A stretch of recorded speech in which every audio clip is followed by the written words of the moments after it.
Hi guys, I wanted to address a question that I've been getting from some of you about the perceived lack of time in our lives to do anything and the overwhelm we experience when there's not enough time.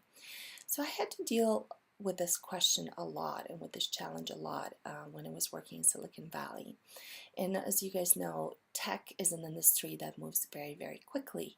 So in operating in that industry myself and in coaching my teams, it was very important for me to have a way of thinking that would allow me to quickly discern what things should be done first and what things to ignore, and how to manage the time most effectively. So I wanted to share this framework with you in the hope that it may be useful to you as well. So if you think about a 2 by 2 matrix, and on one side of the axis you will have the importance of things. So categorizing things by important versus not important. And on the other axis you'll have urgency, things that are urgent or not urgent. So what you'll end up having is a matrix that looks something like this.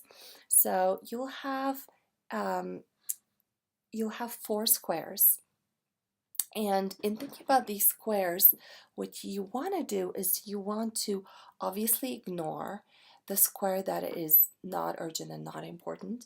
You definitely want to do the square that is urgent and important.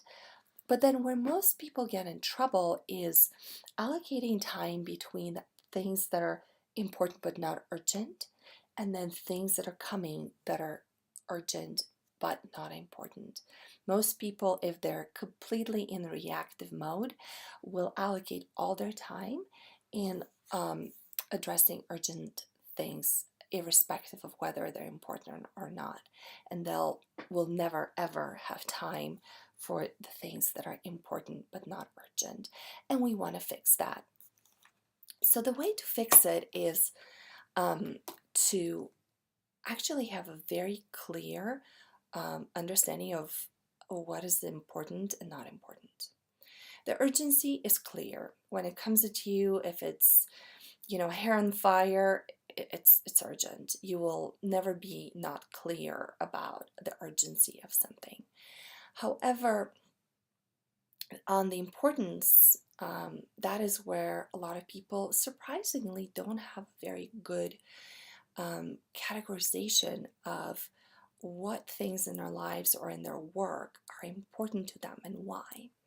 So I will urge you to sit down and think about and develop your own framework of the importance of activities, the importance of projects that are on your plate, and then communicate that importance prioritization scale to your teams, to your family, to your partner, to your clients, to your suppliers, so that everybody knows where your priorities are.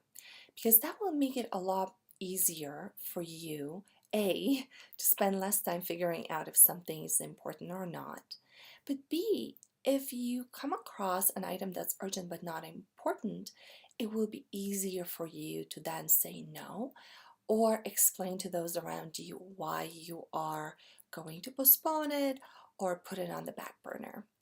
So write me, reply to this email or write a comment. Let me know if this was helpful to you, and I will speak to you soon.